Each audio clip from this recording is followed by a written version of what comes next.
Hello everyone, good morning. Welcome to my YouTube channel. તો આજે છે 30 તારીખ અને આજે અમે કરી રહ્યા છીએ ઘરના ધૂળ કચરા. સાતમ આઠમ આવી રહી છે અને આજે દિવસ છે રક્ષાબંધનના પછીનો બીજો દિવસ છે 20 તારીખ. 19 તારીખે રક્ષાબંધન હતી અને અમે બીજે દિવસે ધૂળ કચરા કરવા લાગ્યા હતા. તો શરૂઆત કરી છે અમારા રૂમથી. બધી વસ્તુ નીચે ઉતારી લીધી છે અને બરાબર બધે સાવણી મારીને સાફ કરી રહી છું. બહુ ટાઈમ થઈ ગયો તો સાફ સફાઈ કરવાને, તો બહુ ધૂળ જામી ગઈ હતી બધે. લગભગ 5-6 મહિના તો થઈ જ ગયા હતા. તો બધું બરાબર ઘસીને સાફ કરું છું.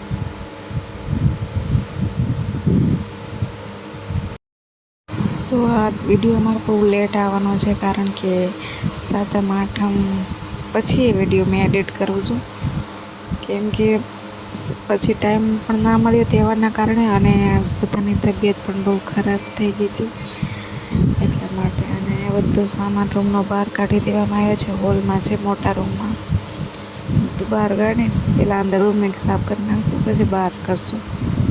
અહીંયા દાદાની દીકરી ભાઈ રમે છે બાજુના રૂમમાં. બહાર બહુ ધૂળ ઉડે છે એટલા માટે આ રૂમમાં પપ્પા લઈ આવ્યા છે અરસુને અને અહીંયા એને સાથે રમે છે. અહીંયા જ રૂમમાં રાખીને ખવડાવે છે. અમે બહાર કામ કરીએ છીએ. પોપટ જોતી રમે છે.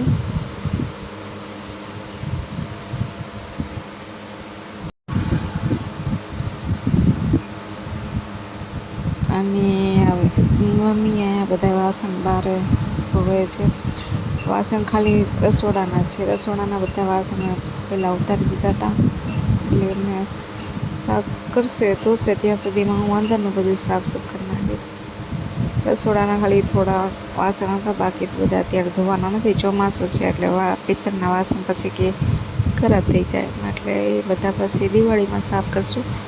અત્યારે ખાલી વરસાદ જેવું છે એટલે થોડાક વાસણ ધોઈએ છીએ, બાકી બધું સાફ કરીને મૂકી દેવાનું છે.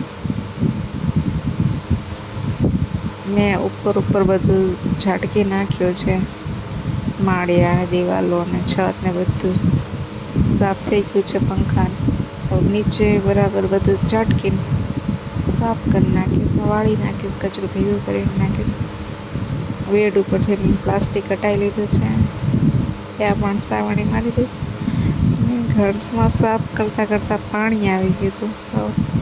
પછી ટાંકા સાફ કરવા તો બધા ટાંકા સાફ કરીને પીવાનું પાણી પહેલાં કીધું ભરી લઈ વાપરવાનું. પાણી અમારે બહુ 4-5 દિવસે એવી રીતે આવે એટલે પહેલાં એ કરવું પડે, પછી બધું.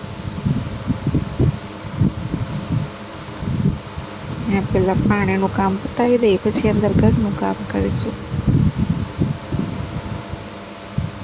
તડકો પણ બહુ હતો એટલે અમે ઉપર થોડોક છાંયો કર્યો હતો. મમ્મીને બેસાય એટલામાં વાસણ ધોવા માટે.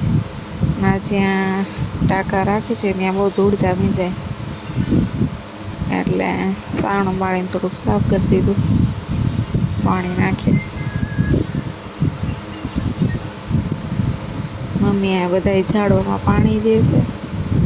મીઠું પાણી આવે એટલે બધા ઝાડવાનું મસ્ત પાણી પાઈ દે.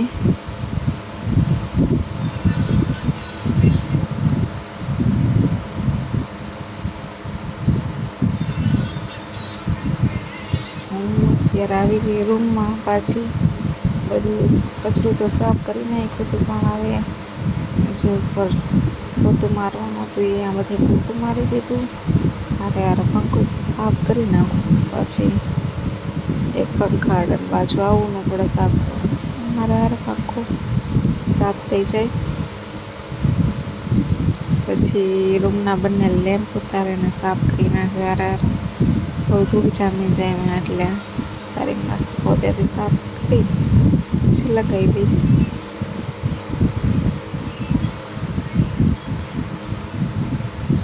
લેમ્પ અમારા થોડાક પંખા જેવા તો એ જ મસ્તી કરતા હતા.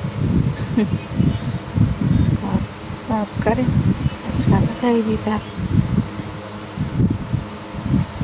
બંને લેમ્પ.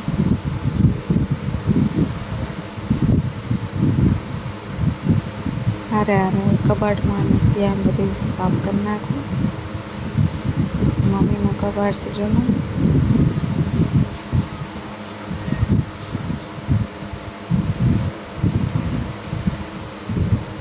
એ મમ્મીના કબાટામાં તો મમ્મીના જ કપડાં અને બધી વસ્તુઓ હોય છે.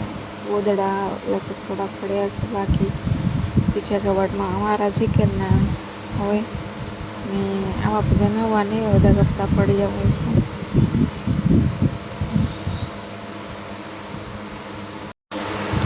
આવું બધું તો ઘર સાફ કરી ત્યારે જ કરવાનું, બાકી તો આવું બરાબર બધું સાફ કરી નાખીએ એક હજાર. શું તો કરવાનું હોય જ છે કે જ્યારે હોય ત્યારે બહુ ખરાબ થઈ જાય તો ત્યાં તો પોતું ફેરવી દઉં, વેટ કરતો હારે હારે બધે બરાબર પોતું મારી દઈશ.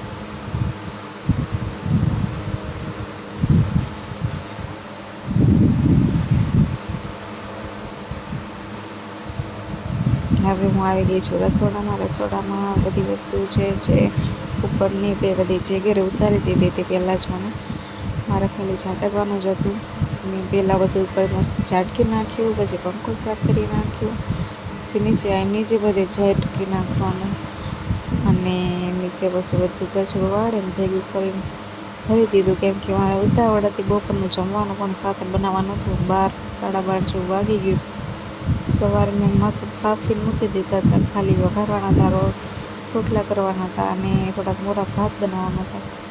એમાં બધે ઝાટકીને વાળીને પછી પાછું બધે પોતું કીધું મારી દઉં. પોતું મારી દીધું અને નીચે પછી રસોઈ બનાવીને ખાઈ પીને પછી નીચે બધી ગાદી સાફ કરવાની, ધોવાની, પોતું મારવાનું બધું પછી કરીશ. બધું રસોઈ બનાવી ગેસ સાફ કરી નાખ્યો.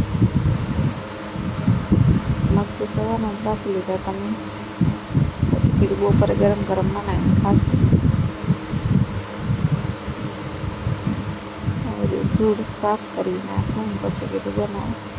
તો અહીંયા થોડી વસ્તુ બહારથી ગોતીને લાવતી હતી ને પછી બનાવતી હતી.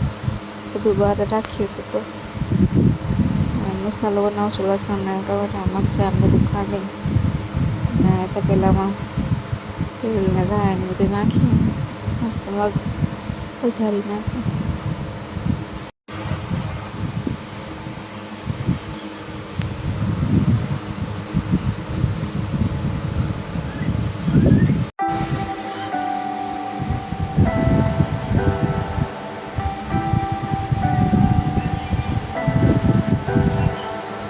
Leave me, baby, I won't fall again.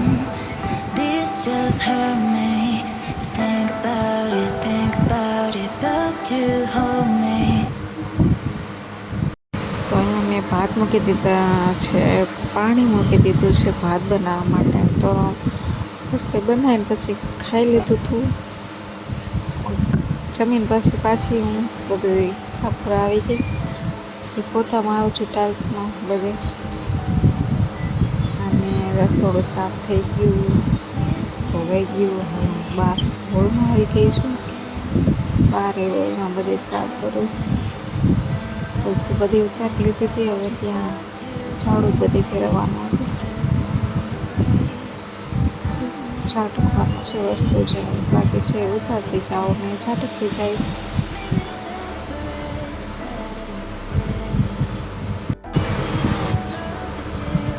તો એમાં અમારે રાતના વાગી ગયા હતા 10:30 વાગે. હું નવરી હતી. વિડીયો પૂરો બન્યો નહોતો, જીગરને પછી બહાર જવાનો હતો અને મારે પછી બઈ સાથે થાય એમ નહોતું, એટલે પછી કંઈ બનાવી નહોતું. અને આ મમ્મી બધા જે બહાર ઓસરીના જે પથારા મકડાને એ બધું ઉતારીને ધોતા હતા. લોવામાં માટી ચડી જાય ત્યાં બધું પાણીથી બધું સાફ કર્યું, ધોયું. તો ગાઈસ, આ બ્લોગ આટલો જ હતો. તો મળીશું હવે બીજા બ્લોગમાં. ત્યાં સુધી અમારા બ્લોગને લાઈક કરો, શેર કરો, સબસ્ક્રાઈબ કરો. મળીશું હવે બીજા બ્લોગમાં. Bye bye.